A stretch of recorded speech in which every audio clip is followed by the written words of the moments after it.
જગદીશ પંચાલ ભારતીય જનતા પાર્ટીના અધ્યક્ષ ને ખબર નહીં હોય કે આ ભાજપને ગુજરાતની અંદર જન્મ આપનાર પાટીદારોનો બહુ મોટો સિંહ ફાળો છે, ત્યારે આજે તમે એ પાર્ટીના અધ્યક્ષ બનો છો ને પાટીદારોના પત્તા કાપો છો. સાથે સાથે મારે કહેવું છે, કદાચ ભાજપના મિત્રોને નહીં ગમે તો નહીં ગમે, કારણ કે સમાજ ફર્સ્ટ પછી પાર્ટી. કારણ કે સમાજ હજારો વર્ષ પહેલાં હતો, આજે પણ છે ને હજારો વર્ષ પછી પણ આ પાટીદાર સમાજ રહેવાનો છે.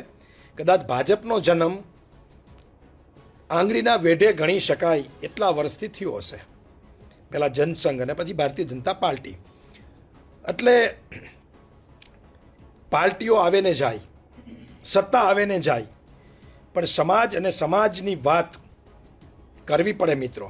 હું ચેલેન્જ સાથે કહું છું, જે લાઈવ મિત્રો જોઈ રહ્યા છે એમને, એક પણ ભાજપનો પાટીદાર, એક પણ સમાજનો આગેવાન, એક પણ સંસ્થાનો ટ્રસ્ટી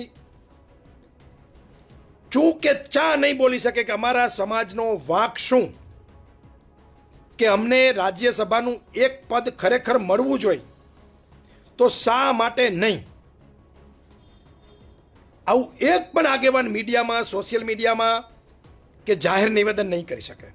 હા, મનમાં ગ્રુપમાં બધા જ બોલશે, અને બધાને ખબર છે ભાજપના તમામ લીડરો સાથે મારી મિત્રતા છે, એ અંગ હોય કે પછી વડીલો હોય, જે કોઈ ભાજપના મિત્રો છે એ બધા જ સાથે મારી મિત્રતા છે, મારી સાથે કોન્ટેક્ટમાં છે. બધા જ કહે છે કે આ જગદીશ પંચાલ ભારતીય જનતા પાર્ટીના અધ્યક્ષ એટલે કે જગદીશ વિશ્વકર્મા એ પાટીદારોના દુશ્મન છે, દુશ્મન.